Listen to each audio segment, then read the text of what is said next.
Hey everybody, this is Nick Mayhew, three-time gold medalist and three-time world record holder, and you're listening to Power 98.5. We don't play the social game. We are social. Power 98.5. Hi, this is Dan Aykroyd. He's progressive. He's beautiful. He's thoughtful. He's intelligent. He's powerful. He's positive. He is Steven Cuoco on Power 98.5 satellite radio. Empowering listeners from the US to the UK. Live on air with Steven Cuoco.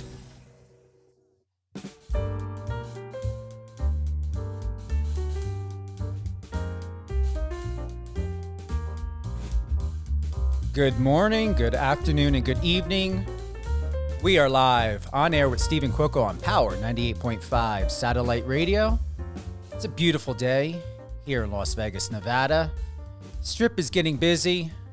I know my team out there in Manchester, UK, they're having a great time. My family back there in New York, New Jersey. You know, what more can I say? But, you know, we've been getting a lot of good feedback on this one. And I'm going to tell you what I mean by that. We've got David Lautman. And I'm going to tell you, it is with great honor we are going to have David Lautman here with us, talking about all of the great things about David Lautman. He is a spokesperson for Cargaroos. He plays, which, I mean, my good friend Johnny Wachter, boy, did he piss him off in that one scene. We're going to find out all about his character on ABC's General Hospital, Grant Smoltz. And David, what on earth were you thinking to upset our good friend, Mr. Johnny Wachter? That's a great question. First, I just want to say thank you for having me. Also, I didn't know you have family in New York. My dad is from the East Coast, Boston. I lived in Mattapan, Dorchester, Revere. So, yeah, we got a little bit of East Coast in me. So that's cool. But, yeah, I think, that's not necessarily the smartest thing for Grant Smoltz to do, is to pick a fight with Brando. But kind of turned out okay with when he did that with Michael Corinthos. So, I mean, I think I've been asked, like, did he do that on purpose? Like, did he instigate a fight with Michael to kind of, like, see what would happen, sensationalize the story? And it's like, maybe, I can't say either way. But yeah, I think Brando, who I think, on Twitter, people have been talking about how he's got the potential to be new enforcer after that scene, right? Brando unleashed a little bit of, maybe some Marlon Brando. Yeah. So yeah, I think it wasn't necessarily the smartest thing for him to do, but from a journalistic perspective and like from his business, totally good for his business. I mean, and people were asking also on Twitter, like, was Smoltz's recorder going through that whole conversation? Because if it was, that was a clear threat to his physical well-being. I mean, you couldn't get more clear than that Brando is just, wants nothing more to shut this guy up, and Will Scott had nothing to do it, I want to thank everyone for tuning in with us here. We have got David Lautman. He plays Grant Smoltz on ABC's General Hospital. For those that are tuning in on the Power 98.5 satellite radio, iOS or Android app, I know our Alexa listeners are really picking up big time. And if you are not listening on the Alexa or the iOS or Android app, you do have the opportunity to go to power985.com. Remember, click that bottom tab, that bottom tick in the right-hand corner. You can send any comments, suggestions, whatever it is that you have, that's on your mind. If you have anything to say or to ask David, any of our future guests at all, or even to just engage with the team here at Power 98.5 Satellite Radio, you are more than welcome to. So, David, for those who may or may not be watching ABC's General Hospital, can you tell us who is Grant Smoltz and why is he stirring us up such drama? Like, is it really that necessary? Absolutely. Well, Grant Smoltz, it is necessary. Yeah. Grant Smoltz, he's a smarmy journalist, and he's a freelancer for Alexis Davis at the Innovator. And as far as stirring up drama and getting people to react and and do things that maybe they wouldn't otherwise do. Yeah, that's his job, man. Grant comes from a tabloid journalism background. He's used to like reporting on celebrity sex scandals and all sorts of stuff. So this is what he does. He's kind of like a TMZ reporter mixed with like, I don't know, just like the biggest smart douche canoe that you could find, and yeah, I think it helps him, right? I mean, the trouble is right now, Alexis Davis is trying to turn things around on the show for the Invader. She's trying to paint the Invader in a new light, right? Like make it, a respectable magazine, something like the Atlantic, right? And Grant can do that. He has the skills. He's actually a good writer. And in one of the episodes, he tells Alexis, like, hey, you never gave me the chance. I can be sensitive and but and current, but you never gave me the chance, and it's like so that's kind of the struggle right now, is that Grant kind of has his instinct is to stir up drama because that's what the tabloid journalism world loves, but that's not what Alexis Davis wants. No. So that's No, go ahead, David. What was that? Oh, no. So that's like a little summary about who he is, I think. Now, are you ever going to add a little bit of comedy into Smoltz, or do you have any wiggle room whatsoever? And the reason why I'm asking that is because what I really find impressive and I love is your TikTok. You have a comedic side to you. Will we ever see this on television? Do you have any upcoming roles? Where can we get more of you in that area of comedy? That's an interesting question. So part of why I think that's interesting is because I've seen on social media people have reacted. Like, it was actually somebody took a video of that scene with me and Brando, right? And then at the end, after Brando, like threatens Smoltz and he walks off, their reaction was just laughter. and I retweeted that saying like, oh my God, I love your laugh, because it was a really sweet laugh and everything. And so I think what's interesting is that this character does have, like, even though you hate him, like, there's something slightly comedic about him. And I think that's because I am kind of aware that, I mean, for example, in that scene, Johnny Wachter, a fabulous guy. I love the dude. He was standing inches away from my face, and my comedic brain was saying, okay, you got to make a joke about, like, bro, if you were standing any closer, we'd be practically making out. Just something. But then you kind of have to realize, like, that's not the type of show we're on. Like, that would just derail his, daytime Emmy Award winning speech, right? So, and it's like, that's the last thing I would want to do. But I think viewers maybe can see that. They can see that, like, I have this comedic side to me, and I think it comes out in certain unexpected ways, which is why that girl laughed at the end of the scene, But then I guess to answer your question about, like, what other stuff can you see where I am using my comedy, and I would say commercials. I'm really extremely blessed and lucky to be working pretty regularly in the commercial industry. And I've got a bunch of spots, national spots that are out. And I got to say, the majority of them are comedy. The majority of them have me doing improv, creating jokes on the fly. So I would honestly say the commercial stuff. That's probably the best bet. You were talking about Car Gurus. There was a lot of improv for those spots. We shot, that campaign started about we started filming initially 2 years ago. And we shot, about 30 spots. And all of them had the flexibility of me bringing my comedic sensibilities to the role. But I want to get back to Johnny Wachter for just a second. Go ahead. Because he's such a cool dude. And that scene, like you said, has been I don't know, I guess it's been impactful for some people. And I think part of it is because people are saying that it's the first time that Brando Corbin has really shown his side again of being the Brando Corbin that was initially shown on the show when he first appeared.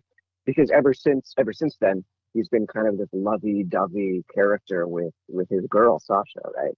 And I think fans of the show are really enjoying, and they want to see more of that because Johnny really brought it to the table. And a little behind the scenes on that, like on the day, um, something that I told Johnny before we went is I told him like, hey bro, like I really want you to come after me on this. Like I'm gonna be okay. Like I got your back. Just do it. Just go for it. And I got to tell you, we actually, okay. So normally on the show, you really get one take. But we actually did a few takes, and the reason why is because I don't know which take ended up in the final cut. It might even be a blend of a few, but that first take, man, when he came after me, it was, whew, it was really scary because what happened was like he literally grabbed me by the shirt, by the collar. He brought me in close, and Michael Corinthos, Chad is supposed to block him and stop him. And what ended up happening was Brando grabbed him with so much force, and he pulled me in. And Michael, I think maybe a second later, he grabbed me. And then what happened was we actually all tumbled, or I tumbled to the floor. And I continued the scene, right? With like, I still had dialogue to do. And I used that. And I was like, oh, my actor brain was like, oh, this is freaking amazing.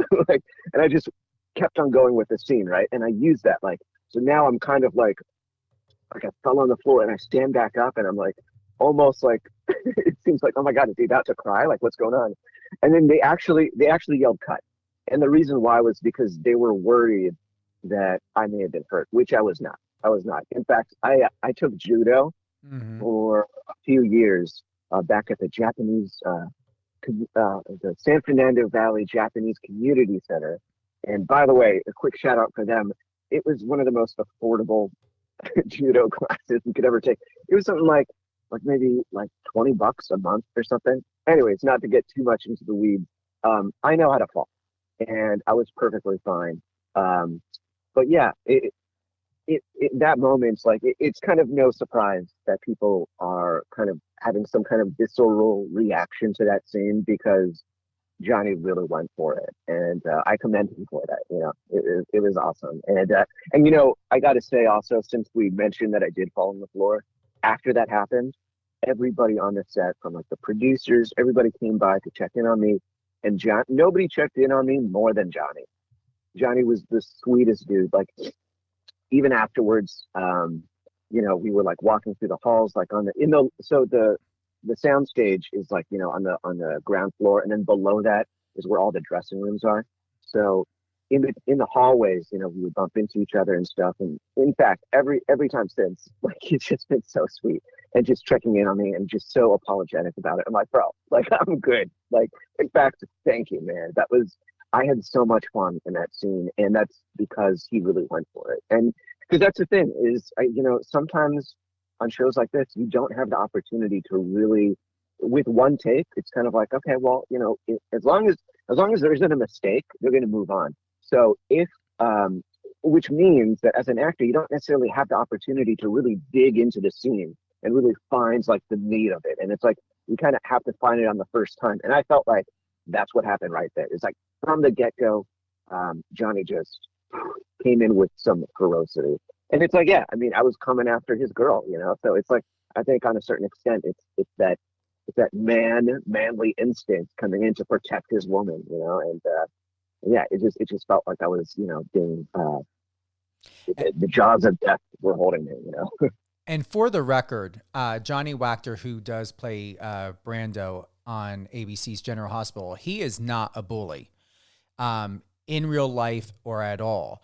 What was amazing is when I watched a scene with you and Johnny, is you two were so very, and I believe you used the word, but I'm going to add, it was very visceral. And it was like watching a character, not Johnny himself, but the character that's on General Hospital, wondering, was he a bully in school? Because your reaction within that, I felt compassion for you. I felt as like, ooh, the way the scene played out, it was almost like, Smoltz somebody that maybe was bullied in school? Was he somebody that maybe wasn't the most popular? These are all little things that were going on in my head, because just the way the interaction happened, it was palpitating. I didn't see it as acting. I mean, he was doing his thing, which is great. You were doing your thing, and just the way it rolled out, David, it brought back also some high school memories.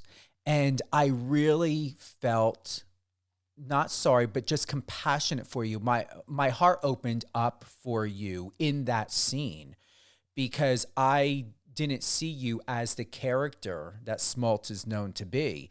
I didn't see you in that moment in that way. I saw somebody very different, somebody very vulnerable. I saw you being very transparent, relinquishing your power or sense of control in that moment to reflect and regroup yourself and to regain your foundation. So both of you work extremely well together. So whether it be General Hospital or other productions, I believe even in a comedy aspect, or maybe something, a film or a show with The Rock or somebody, moving forward, you and Johnny are a very good pair. Thank you. I want to quickly just say that, you showing that side of yourself to kind of open up and be like that. You felt compassionate to Smoltz. I want to commend you on that, because number one, that shows you're a human being, and it's like, and the thing is, on social media, there is a lot of hate towards Smoltz, right? Like, people want him murdered. They want him gone, because he is just, he's just causing trouble for these characters that everybody adores and loves. And they don't want to see that. They want to see their characters being happy and not necessarily feeling miserable, because when they connect with their characters, I'm assuming, like, as a super fan, you're going to, like, if they're having a great day on General Hospital, you're going to have a great day too. And who's this Grant Smoltz douche canoe coming in and taking victims out? So yeah, that it's really cool to see that there is some compassion for him, and I commend you on that. And it'd be interesting to see if other people felt that way too. And additionally, you were talking about seeing that potentially it looks like maybe Grant had a past of being bullied, and it's crazy. Like, I don't know how you picked that up, but that was part of my character's backstory. It was like part of why he has got a chip on his shoulder, is because, and typically actors, like, we don't really like go into our backstory, but you're kind of like, you kind of saw it. So I'm gonna confirm that the backstory that I created in my head was that yeah, in high school, and even a certain extent in college, but not as much. Mostly in high school, Grant was really bullied a lot by all sorts of people, by the jocks, by the cool people, and that's why he really dug his heels into journalism, right, into those like English lit type classes. And when he finally, had a career to focus on, all that angst built up. Like, he's got something to prove. He wants to prove all those bullies wrong. So in that moment, when Brando comes after him, it's like he is going. It literally transports him right back to high school. And yeah, I think what you're seeing is just that. So yeah, and the thing is, I listened to a little bit of Johnny's interview when he was on your show, and it's interesting because we are kind of similar, and maybe perhaps why we're an interesting pair is that we both kind of have a similar preparation style. He says he's a man of, and yeah, he's definitely a man. I saw those cowboy shots, like he was literally riding a bull the other day, and I'm like, holy shit, I could never ride a bull, because I would definitely break a bone or something, or a ligament. I don't know how he's doing this, but it was super cool. Like, everything he posts is super cool. But yeah, his preparation style is imagination, right? It's creating that rich backstory through imagination, and that's the same thing I do. I know occasionally, and he said this as well, you can use real stuff from your life. But yeah, I'm more of I guess I go more towards the imagination as well. But yeah, so thank you for being able to connect with Grant on some level, and just acknowledge the fact, like, hey, maybe you see a little bit of yourself, and that's what I hope, is that viewers can connect. And even though you may hate him, you can still like feel compassionate and bad and like in that situation, because if you're a human, you don't want to see other people get hurt. And Brando is coming in, and he's threatening to literally murder this man. So yeah, so thank you. You're very welcome. And honestly, that is how I still feel. And what I believe is to eventually, if you are able to or desire to, you had posted on Twitter, yo, somebody give this man a daytime Emmy nom already. Brando put the fear of God into Smoltz. Am I right, Twitter? Rick replied by saying, you're a good actor as well. The fear you had in your eyes was amazing. Keep it up. And there is more to you, David. And I'm going to say you are eligible, highly eligible, and deserving of a daytime Emmy, because there are layers to you that people who may or may not know you or know of you and your set skills, whether it's comedy or playing the villain, whatever it may be.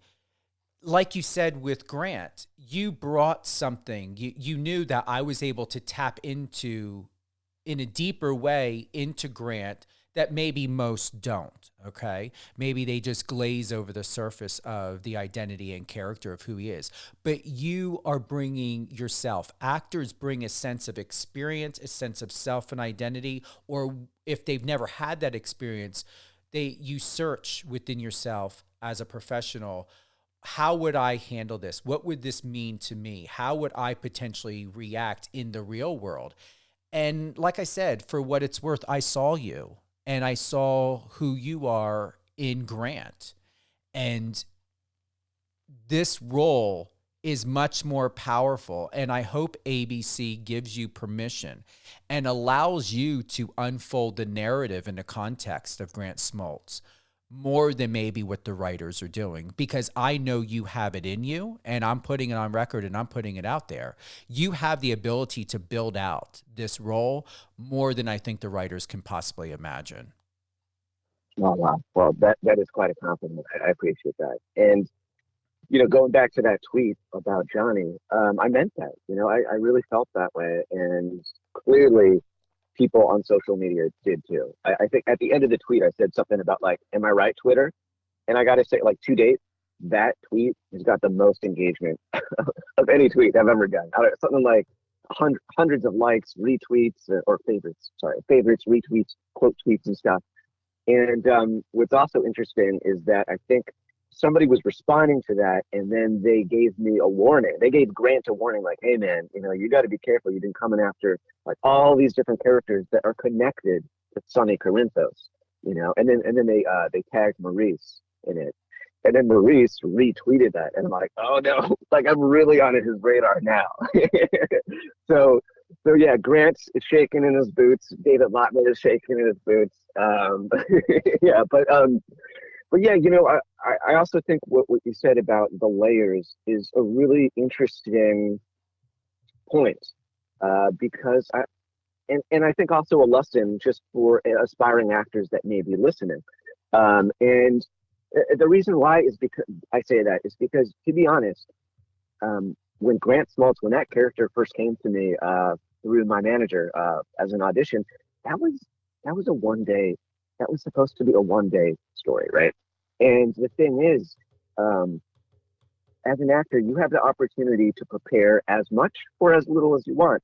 And that's something that I noticed more specifically with theatrical tapes. If you live or die by that first tape, generally you walk into a studio, and I know everything is self-tapes now, for the most part, but it used to be a time where, like, for every theatrical role, you're pretty much going in, and you generally will get one take, which is very similar to that on-set experience when you're filming, specifically a soap.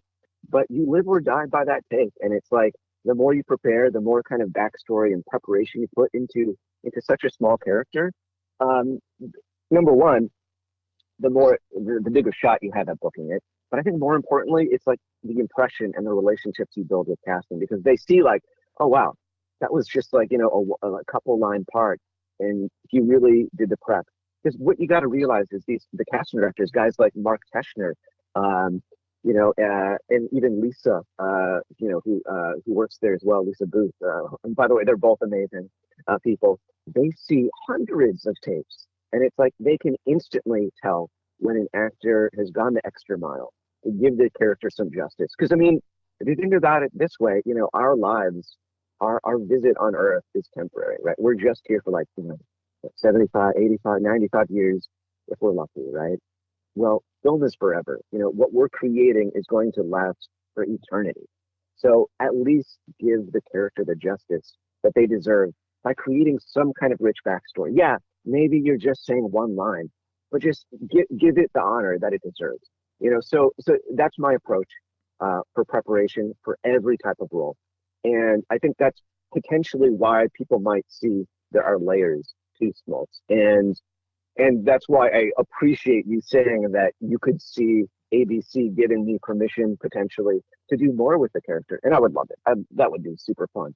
Either way, if that happens, that'd be super cool. If it doesn't, hey, at least I'm so grateful for what I've been able to do so far on the show. I've been having such a blast being able to interact with so many different characters that have been on the show for years.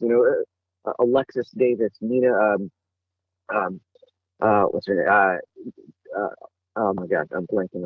Okay, Nancy Lee Graham. Sorry, I had a little mind fart for a second. She's been on the show for years. And Cynthia Watros. I don't know if I'm pronouncing that right. Cynthia Watros, Nina Reeves, all these characters. I've been having just an absolute blast bouncing off of and getting them to react, right? Screwing with them and having fun with them, having Nancy trust me and then breaking that trust and all this stuff it's just so juicy. And it's been so much fun. What would really also make sense, David, is Grant has the ability not only to be a villain, but you as an experienced, talented actor, Grant, he has the ability to become a hero. And that would really blow the minds. And we know that this can happen in film and television. The hero can become a villain. The villain can become the hero. But you have the way of being both.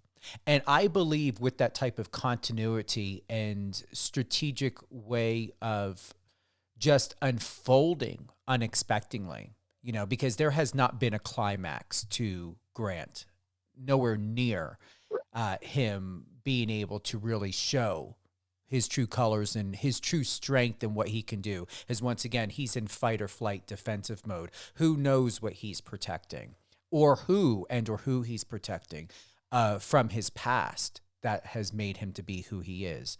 So you do have the opportunity to be one of the biggest stars on the show.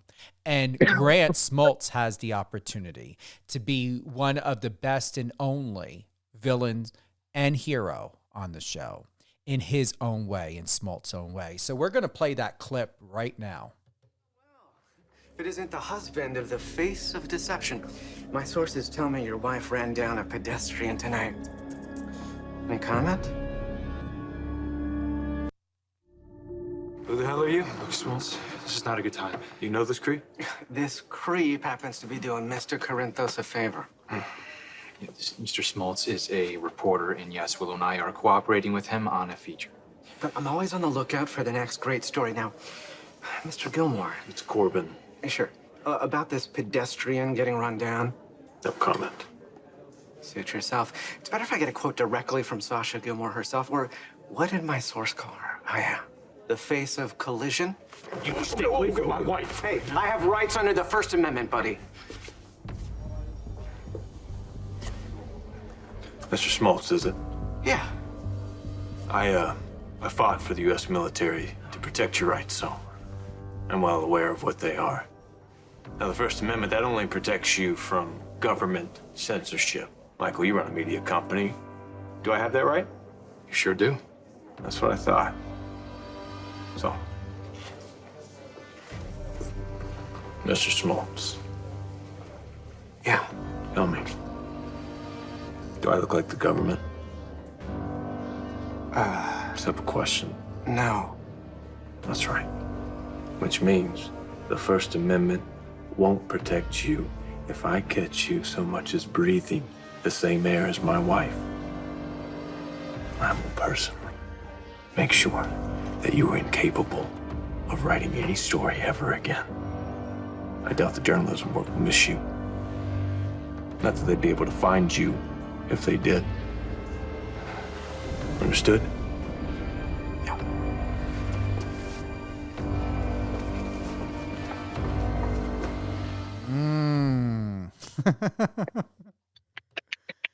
That was Doing a good. little golf That was really good. Yeah. Amazing job, Brando.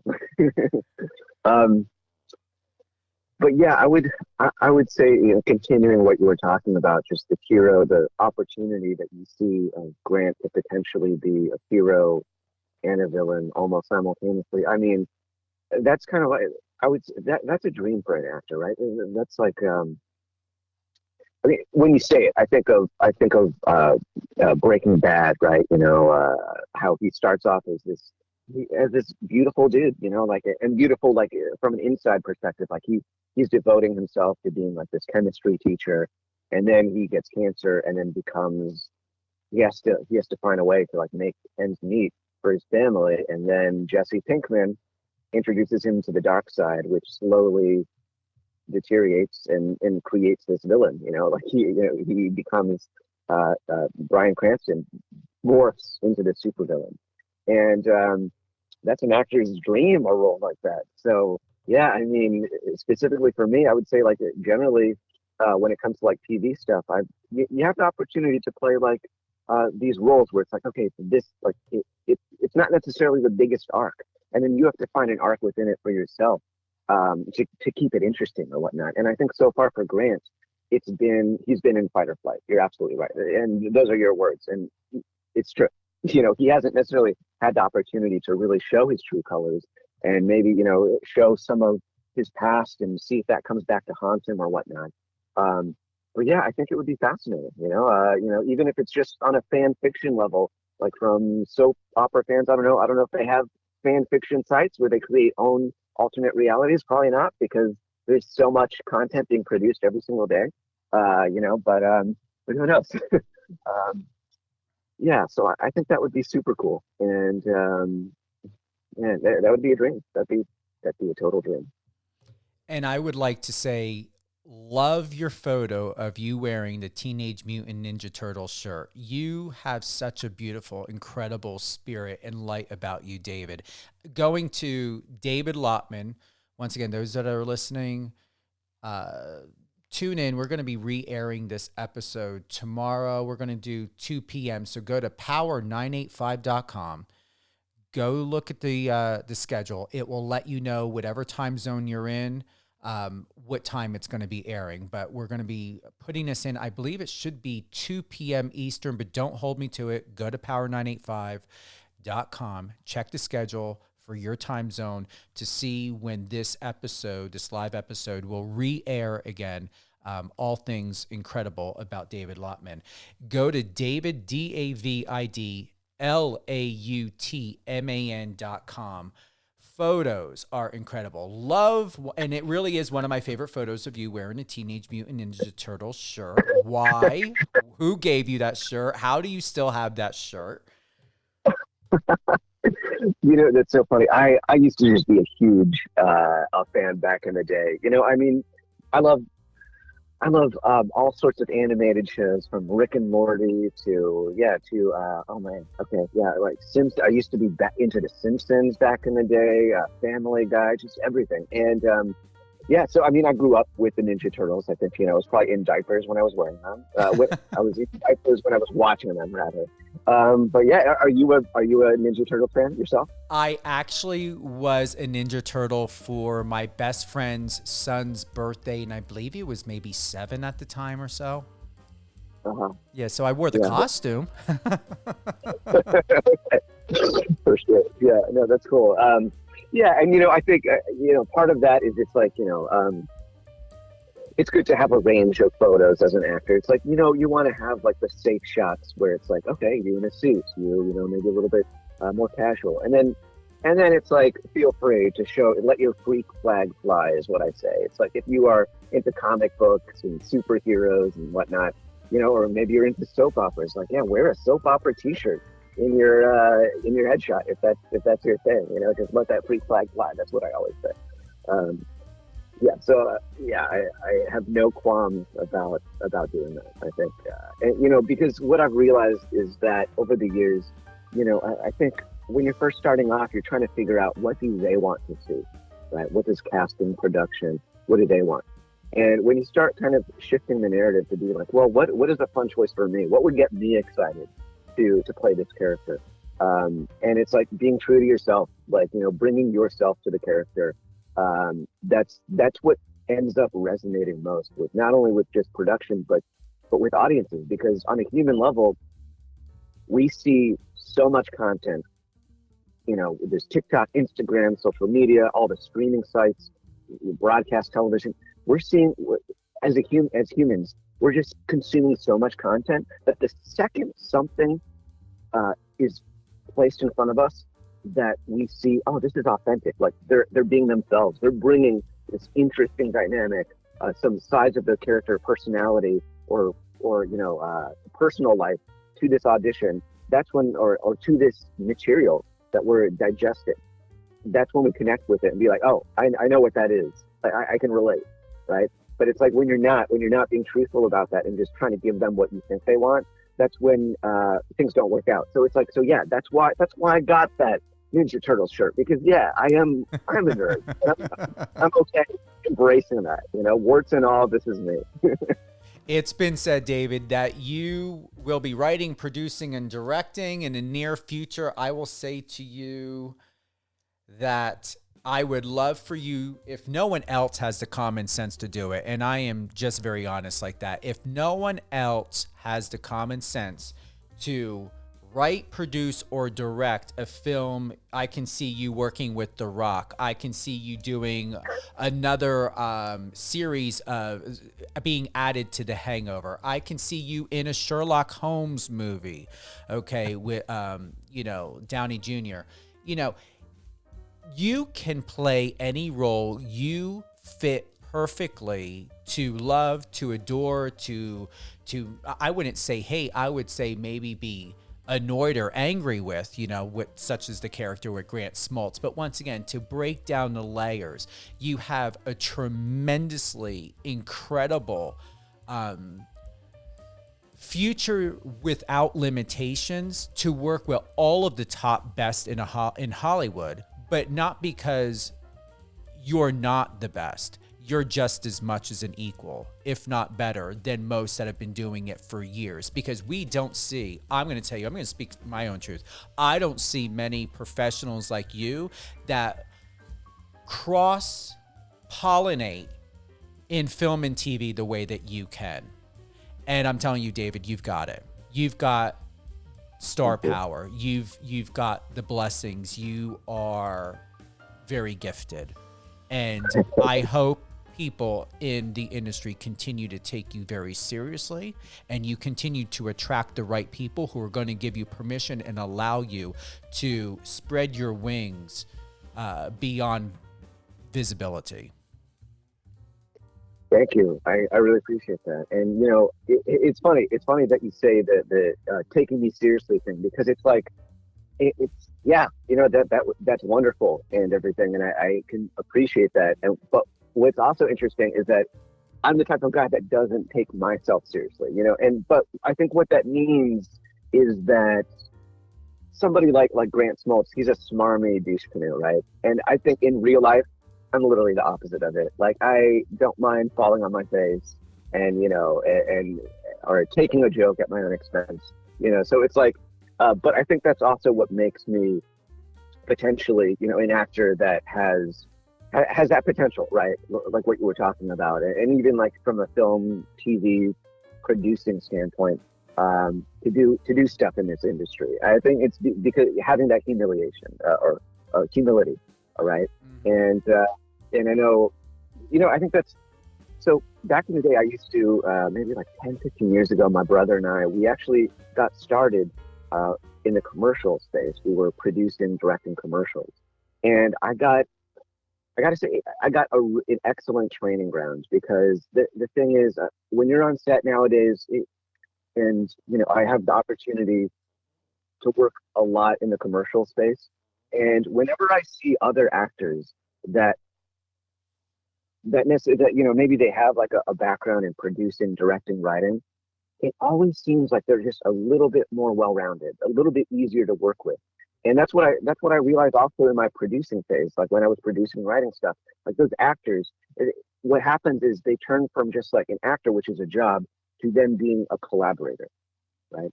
And people want to be surrounded by other people that know how to make their job easier. And part of that comes with just understanding the pressures of production, of how difficult and how time sensitive and how many wheels go in, and like there's so many cogs in this like big machine of production. So if you have an understanding of that, you then have the ability to make that easier on your collaborators. So with me, and like one of my major goals is to be a series regular on some kind of streaming show or network show, whatnot. And I think having those tools only makes me a stronger collaborator. So yeah, and and then ultimately down the line, I could see myself definitely doing some kind of stuff. I would love to work with Dwayne "The Rock" Johnson. Hello. Guys like that, anybody. Totally. I mean, he's literally probably the biggest star on the planet. I think my friends were talking about that, like globally, I think right now he is the biggest star. So yeah, yeah, come on over. Dwayne. And seriously, I can see it. It is that real to me because of you. It makes sense. It really does make sense to work with someone of the caliber of who he is. Thanks.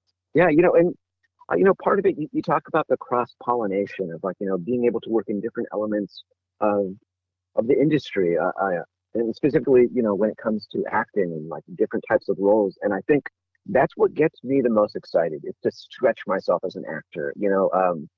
I was literally shooting something yesterday with one of my buddies, and he was talking about how it's not always easy to get actors to do stuff, and it's like he was saying like, why do you have to beg actors to act sometimes? And it's like, shouldn't you be wanting to do this? And I'm like, dude, absolutely. And it's like, when I have the opportunity to do it, I jump right in. And it's like, whatever type of role it is, like I literally I had the opportunity to be in a serious drama, Hunters, on Amazon Prime season 2. Mm-hmm. And in that, like, it's a complete shift from anything like Grant Smoltz or any like car guru stuff and fun comedy. Like this was like serious drama, playing a Holocaust survivor. Actually not a Holocaust survivor, but a Jew in hiding during the Holocaust. And this episode, I don't want to give too much away because it hasn't come out yet, but it's got a lot of vibes from Quentin Tarantino's Inglourious Bastards, with the scenes of like the Jews underneath the floorboards. That's all I'll really say, but complete shift.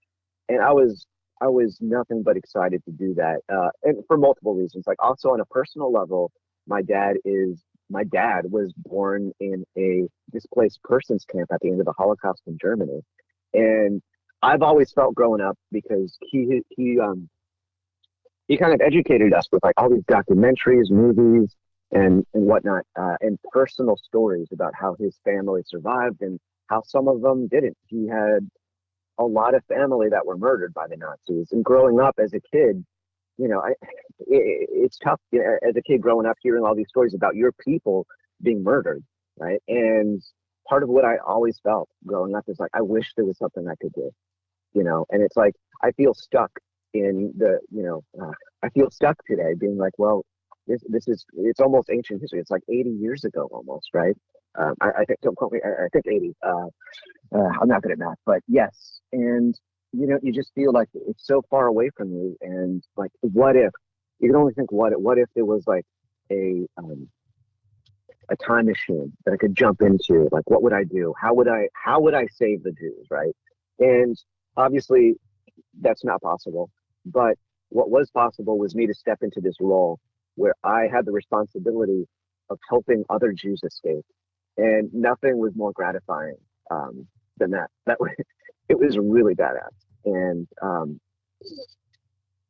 yeah, on a personal level, I felt like I really had that opportunity stepping into the shoes of this character who ends up sacrificing himself to let the other Jews escape. And to me, it gave me so much fulfillment, because finally I felt like, okay, I was able to do something about it. And part of why I say that is because the film sets, it was mind blowing how realistic, the attention to detail.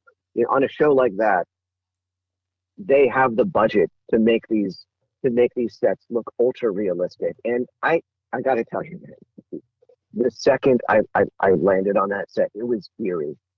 I was inside this little home. I was instantly transported to 1940, right, to this little German home, in a village, a countryside village, and I felt, I remember walking into the living room, and it's just like a regular living room, and then all of a sudden you look at the fireplace, and above the fireplace on the mantle is this framed photograph of Adolf Hitler.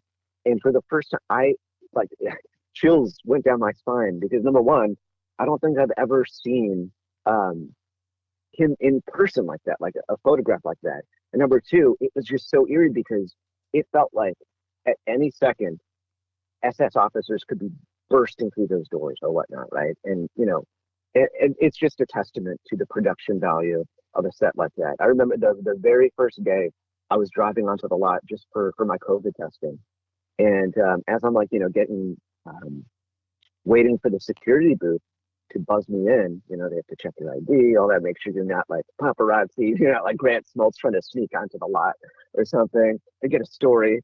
As I'm waiting, I see just like a troop of SS officers walking by, and it just scared me to my core, And I'm not like a giant, scaredy pants type of guy, but it's seeing that in person, man. It's just something else. Like like I said, the attention to detail. It's just, you feel instantly transported, and especially the fact that I grew up with these stories, from like personal stories from my family, and so yeah. I don't know how we got to that. I think it was about the cross pollination, about like being able to fit yourself into other aspects of the acting industry, and I think that's what potentially makes you a more well-rounded performer. And and I thank you for acknowledging that, because I definitely feel that that's something that I attribute to the success that I've had. It's just the ability and the willingness to just try anything, even if it's like, I know that I have friends that sometimes will get roles and be like, why am I getting called in for this? This is not me. This is not my wheelhouse. Like, okay, but try. Why not? What's the worst that can happen? Is like, no. Like, it wasn't guaranteed to begin with, so you're fine. Exactly. David, it has been an incredible honor. I am looking forward to having you back on again here on Power 98.5 Satellite Radio. You are more than welcome to contact me anytime. You've got my private personal number. Keep me posted. Keep me up to date on everything that's going on. You have my full permission, whether you want to talk about coffee, or you want to talk about Grant Smoltz, or you want to talk about an upcoming project, or anything that you may be involved with, writing, producing, or directing. Seriously, reach out. No questions asked. Who would you like to give a shout out to, David? Yeah, I'd like to give. You know what? I would like to give a shout out to Frank Valentini, for trusting me with Grant. This guy, and if I was trying, there's one quick story that I'd like to say. I mean, Frank, first of all, he's like the most suave, effortlessly cool, and mysterious executive producer I've ever worked with. But it was something kind of funny happened where I was the day before I was shooting General Hospital, and the day before I was on another set, and I had some kind of allergic reaction to the makeup. They did like this special effects makeup on me. This was actually for the Joni Bernard Foundation. I was doing this really cool spot, and they had all this like dirt effects and stuff and stuff on me. And the next day, my skin was kind of a little irritated. So after I finished shooting the episode of General Hospital for the day, I went to the makeup room, right? And I was like, hey guys, it was actually the only person in the makeup room was the head makeup lady. And I was like, hey, I'm sorry. And she was in the middle of something, right? She was helping somebody, like giving a haircut or something. And I was like, hey, I'm so sorry. Do you guys have like any kind of hot towels or something? I was just kind of having this, and she's like, oh, I was getting this like nonverbal communication from her, like, not right now, buddy. Like, you can come back in a few minutes. I'm like, I'm so sorry. Like, I'm kind of having this reaction. I'd like to. And then she kind of gives me this look, and I'm like, what? And I'm like, oh, hey, buddy, I'm so sorry. I know you're getting the haircut right here, but but quickly, can I just get this makeup off? And then all of a sudden, I realized, like, holy crap, that's Frank Valentini. And he's just sitting there, and he's like trying to get this haircut, and I have just disturbed the flow and everything. And he was like, "Oh no, that's good. I'm just the creator of the show, is all. So yeah, what do you need?" And that's not exactly what he said, but that was kind of the gist of it. And I'm like, "Bro, I am so sorry. I didn't realize who you were." But yeah, so that was like a fun little interaction with Frank. And I will say also, Frank, he came up to me after the other day after we shot. I think it was my scene with, actually it was before my scene with Cynthia Watros, when I literally kind of like almost break into her house. And he actually gave me the inside scoop, and I felt like, oh my God, I feel like that's when I felt most like Smokes, when I got the inside scoop from Frank. So that was really cool. That was when Harmony got run over by Sasha. So I kind of had the inside scoop on it. I had to, and you know what? I got to say, ABC, if you're listening, that is a testament to my skills at not spilling the beans. So, take that for what it's worth. There you go. David, social media, where is the best place to connect to all things David Lautman? And it can be more than one. Is it TikTok? You seem to be doing very well on there. Instagram, I know you and I are connected. You're very proactive on there. Where would you like everyone to go to connect to you? Yeah, I would say Instagram and Twitter would be the most, probably the easiest way to disconnect and stuff. And it's just at David Lautman, Lautman. That's probably the best way to connect. And, if I'm allowed to, if I may have the pleasure, I would like to give one final shout out. Go. And that's to my buddy Dan White. And soap opera fans may remember him as Elijah Crow on General Hospital, who is the thorn in the side of Sonny Corinthos. Dan White and I, we go way back. We did college theater together. He actually had already graduated from Cal Arts when we started working together, but I was in the theater program at Los Angeles Valley College. We met on a show called Rabbit Hole by David Lindsay Bear, directed by Kathy Susan Piles. Mm-hmm. And after that show, we were like really connected. I played Jason Willett, who accidentally runs over his son in the show. Mm-hmm. So we had a strong connection right there afterwards. And so much so that when he did his next show, which was called Pulp Shakespeare, which was Quentin Tarantino's Pulp Fiction as it's told by William Shakespeare, he brought me along. I still had to audition, but he put in a word for the director. And then we ended up doing that show all over from LA. We were in the Los Angeles Fringe Festival, went to the New York Fringe Festival afterwards. But the reason why I bring this up is because Dan White is awesome. And he was the first guy I called when I found out I got cast on General Hospital, because actually, if I remember correctly, he did something like 18 episodes. Mm-hmm. So I just wanted to get the lay of the land. Like, hey, bro, like what do I need to know? And he was awesome about like giving me tips and just letting me know what to expect, like how the show works. And it's like, for people that are interested, it's like, it's very similar to live theater. It's like with theater, you rehearse, and then you get one shot really to do this. It's a live performance, mistakes, what have you continue. And it's the same thing with General Hospital. Is like, you'll get a tech blocking rehearsal, not a tech. You'll get a blocking rehearsal with the director where it doesn't matter how many you're going to run through all of your scenes. So you got to write down all your blocking notes, because that's the only time it's going to happen. And then the next time you get to rehearse is you get a quick blocking rehearsal for camera, which is almost like a stumble through, and then you shoot it. And it's like they kind of, what I quickly realized, and something that Dan was mentioning, is that you're either a cog in that machine or you're not. And it's like, so do your best to just fit in, and don't make them have to do more than one take because they've got a lot of material to produce every single day. So yeah. So thank you, Dan White. Huge shout out. Love you, bro. And and thanks for all the advice. Thank you, David, for being with us today. You can hold the line. We're going to close out. Definitely have a chat with you before we go. I'm very excited about this, and even more excited to just let everyone know, if you're just joining us, if you caught us towards the tail end, we've got David Lautman. He is an incredible and most profound and genius of a person, who's an actor. He stars on ABC's General Hospital playing Grant Smoltz. He's also a spokesperson for Kangaroos. Check the schedule, power985.com. I believe that this will air 2 p.m. live Eastern time. However, depending on what time zone you're in, it's best to go to power985.com to see what Power time. 985. Sorry, I gotta.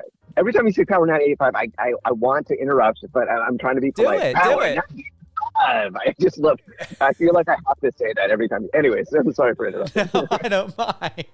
And thank you, David. Seriously, I may need to utilize that and have us record that or so and be able to play that as a sweeper here on Power 98.5. Right. Power 98.5. Tune in. Always. Today and every day. And no excuses. You got Alexa. It's listened for free. You've got Alexa. You got the iOS or Android app. You can go to the website. It streams live on Stream It or Stream, MyTuner, Live Radio FM. And then the show, Live on Air with Steven Cuoco, has been picked up by Amazon.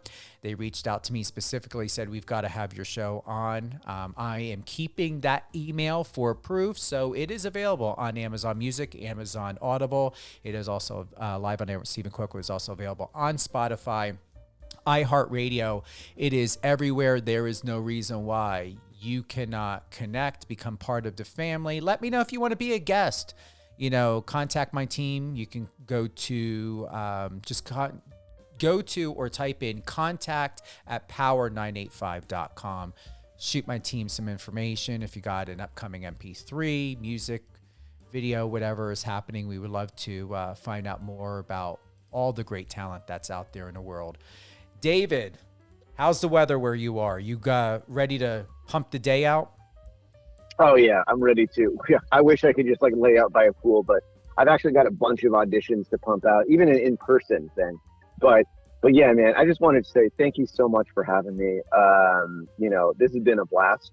You are super cool, smart, very whip, tack, sharp, and this has been so much fun. And it's interesting because I had no idea what to expect exactly. I mean, I got a little bit of a brief when I listened to Johnny's episode, but yeah, still I had no idea what curveballs may be thrown my way, which is so I was really looking forward to it. Well, I hope you didn't get any curveballs. I hope we hit home runs every single time.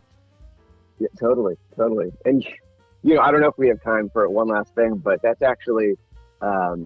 It's kind of interesting that we brought up the curveball and fastballs and all that kind of stuff, because I will say this is a little bit of General Hospital trivia, but Grant Smoltz, now Bill Ludell, who is one of the directors for General Hospital, he's directed many episodes.